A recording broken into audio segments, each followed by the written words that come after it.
그러나 1970년대쯤에 이 바이라고 하는 거 뒤에 연도가 나오잖아요. 이렇게 그럼 1970년대쯤에 이렇게 하시면 됩니다. 쯤에 사이콜로지스트 심리학자는 깨달았어요. 뭐라는 걸 깨달았냐면 there was no 뭐뭇이 없다는 것을 깨달았어요. such things, such의 해석은 그런이에요. thing은 어떤 물건이라는 거예요. 어떤 것, 어떤 물건 이렇게 번역해요. 것 또는 물건. 근데 such라고 하는 것은 뒤에 as랑 어울려야 돼요. 그래서 such as라고 하는 것이 이렇게 있고요. 중간에 명사가 들어간 건 괜찮습니다. 그래서 뭐뭐와 같은 그런 것은 없다 이렇게 된 거예요. General, Creativity, Quotient 이렇게 돼 있고요.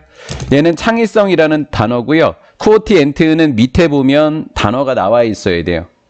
지수라고 하는 게 뭐냐면 IQ 150의 그 150을 지수라고 하는 거예요. 일반적인, 전반적인이라고 했는데 밑에다 일반적인이라고 하시면 돼요. 일반적인 창의성 진수와 같은 것은 없다라는 것을 깨달았다라는 거예요. 그러면 앞에 but이라는 그러나 보세요.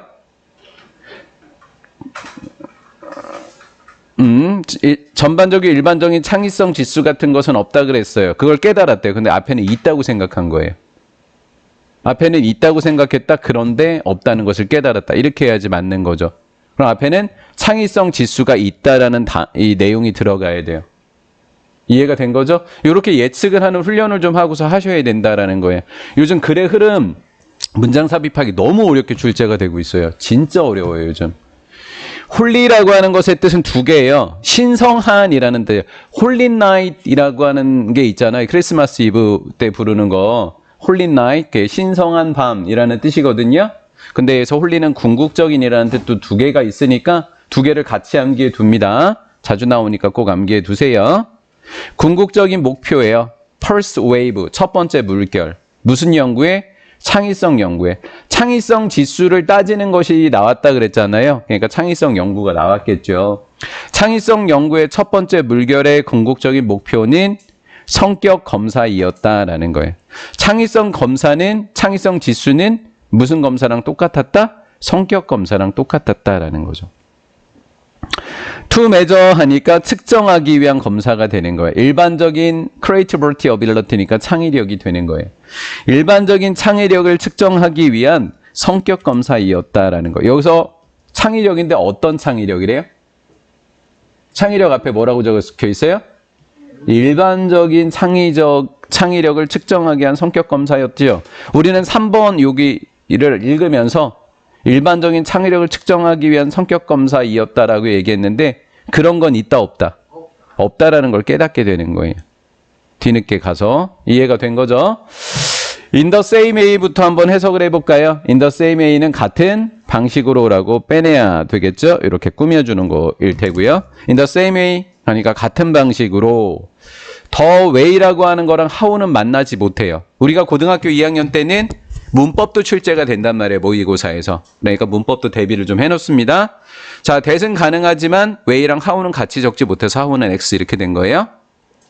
IQ가 일반적인 지능을 측정했던 것과 같은 방식으로 일반적인 창의력을 측정하려는 성격 검사가 바로 창의성 연구였다라는 거예요. 마치 IQ 150, IQ 140 이렇게 측정했던 것처럼 말이죠.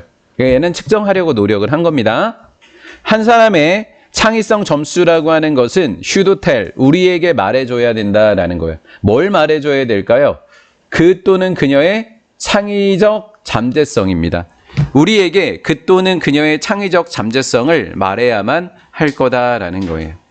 어떠한 분야에서 이 오브레이버라고 하는 것을 여기부터 여기까지만 있는 단어들을 배열해서 해석해 볼게요. 해석이 되나?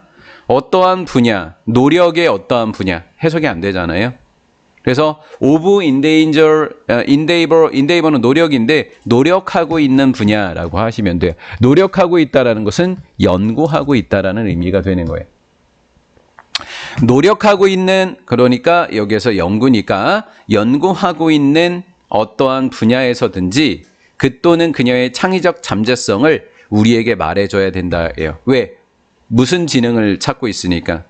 일반적인 것을 찾고 있기 때문에 일반적인 거니까 어떠한 분야에서건, 그러니까 어떤 분야는 모든 분야라고 해석을 하셔야 돼요. IQ 150이라고 했습니다. 그게 뭐 수학에만 적용되나요? 전체적인 IQ가 150인가요? 모든 IQ가 150일 때 150이라고 하는 거잖아요. 그렇죠? 그러니까 창의적 점수라고 하는 것도 모든 분야, 어떤 분야에서든지 창의적 잠재성을 발휘해줘야 한다라는 거예요. 모든 분야의 창의예요. 미술에서 창의적 점수가 150인 사람이 과학에서도 150이냐고요? 아니죠. 그렇죠. 미술 잘하는 사람이 수학 잘하지 못하잖아요. 이게 적용이 안 되는 거예요. 마치 IQ 점수라고 하는 것이 물리학, 수학 또는 문학에만 국한된 게 아닌 것처럼입니다. IQ 150이야. 물리학만 잘하는 게 아니라 수학만 잘하는 게 아니라 문학만 잘하는 게 아니라 다른 모든 분야에서도 IQ가 150이라는 거죠. 이해가 됐죠? 네. 창의적인 사람들은 창의적이지 않다. 일반적이고 보편적인 방식으로. 창의적인 사람들은 일반적인 방식으로 또 보편적인 방식으로 창의적이지 않다. 그러니까 앞에는 뭐가 나와야 돼요? 내용이 지금 바뀌었죠? 창의적 점수는 창의적 잠재성을 말해줘야 한다. 창의적 사람들은 창의적이지 않다. 내용이 바뀌었다는 걸 알게 됩니다. 그래서 이 2번에 그러나가 들어가면서 내용이 바뀌면 되겠다라는 거죠. 이렇게 앞쪽에도 배치가 되고 심지어는 1번이 정답인 적도 이 100번 중에 한두 번 정도는 나와요. 2번도 100번 중에 10번도 안 되지만 나옵니다. 대체적으로 정답은 3, 4, 5번 중에 하나이기 때문에. 맞지요? 시간이 없는 경우에는 모의고사 풀 때 3, 4, 5번부터 먼저 푸시면 되는 거예요. 시간이 만약에 없다면. 그들은 창의적입니다. 어디에서만? 보편적이지 않다 그랬으니까. 일반적이고 보편적인 방식으로는 창의적이지 않다 그랬으니까 그들은 어떠한 영역에서만 창의적이다? 특정한 영역에서만 창의적이다라는 거예요. 특정한 영역의 활동에서만 창의적이다라는 거죠. 또 특정한 범위에서만 이렇게 된 거예요. 우리는 기대하지 않아요. 창의적인 과학자. 예를 든 거죠, 사실. 여기에 예를 들면이 없잖아요. 그렇죠? 어떻게 특정한 영역에만 창의적인지 살펴보자고요. 창의적인 과학자는 어느 분야에서만 창의적인 거예요? 과학 분야에서만 창의적이에요. 맞죠? 그러니까 우리는 기대하면 안 돼요. 창의적인 과학자가 얘는 gifted라고 하는 것이 재능 있는 이라는 뜻입니다. 재능 있는 화가가 될 것을 기대하진 않는다라는 거죠. 과학자가 화가가 될 수는 없다라는 거예요. 화가 나기 때문이죠. 재미가 없네요. 자, 창의적인 바이올리니스트라고 하는 사람 비웃지 마. 비웃지 마. 네. 창의적인 자꾸 다 이상한 눈을 재미없는 거 나도 알고 있다고. 창의적인 지휘자는 아닐지도 모릅니다. 창의적인 지휘자는요. at이라는 전치사 때문에 동명사가 온 거예요. 새로운 곡을 작곡하는데 뛰어나지 않습니다. 지휘자가 작곡하는데 능숙할 수는 없는 거죠. 심리학자들은 알고 있다라는 거예요. 심리학 분야만 알고 있는 거죠. 심리학자는 지금 알고 있습니다. 창의적이다라고 하는 것은 어떤 영역에만 적용된다. 특정한 영역에만 적용된다라는 것을 알고 있는 거죠. 그래서 이게 변형이 되었으면 어법으로도 변형이 되겠지만 요 특정한 영역에만 적용된다라는 것을 빈칸으로 집어넣으면 참 좋은 거잖아요. 보편적이지 않다라는 게 포인트입니다.